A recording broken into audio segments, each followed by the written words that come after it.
You know, men's mental health is a topic very, very close to my heart. You know, one of the reasons that I created the podcast for mental health and recruitment was to encourage people to share their stories and to talk about the fact that, you know, yeah, they've been dealing with some of these things.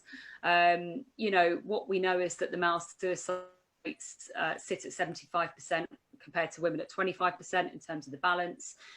We know it's a problem, and yeah, we know that, you know, men aren't talking as much as we are, and talking helps, whether it's official talking therapy or whether it's, you know, talking with your friends. And us ladies, you can't shut us up, can you? So I think one of the things that's come out of a couple of the conversations that I pre-recorded for the podcast is that when men have been able to have a conversation with a friend, or it has come up, whether through them being honest or something actually happening, when they've talked about it, it's made a massive difference. And what's really interesting is that when they have opened up and they've said to, you know, a friend, I've been struggling, or just don't know, you know, this is how I've been feeling, more often than not, their friends have said, I've been feeling the same way, or I felt like that a year ago.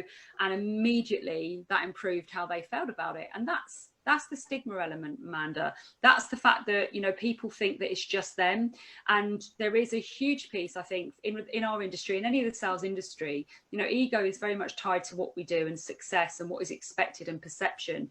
And, you know, the conversations that I'll have with business leaders, you know, in the last few years may have been, well, you know, we're a great, I talked about this on Hisham's podcast, we're really good business. We're really strong. You know, we're really resilient. Our guys are fine. There's no mental health issues.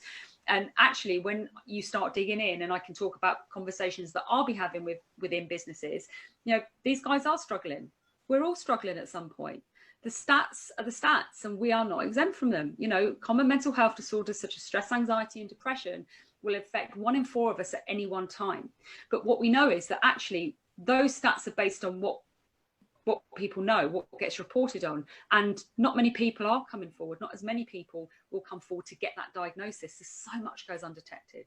So yeah, I think whether it's a community piece, whether it is anonymously, or whether it is through listening to the podcast and finding relatable content, you know, guys, speak to each other.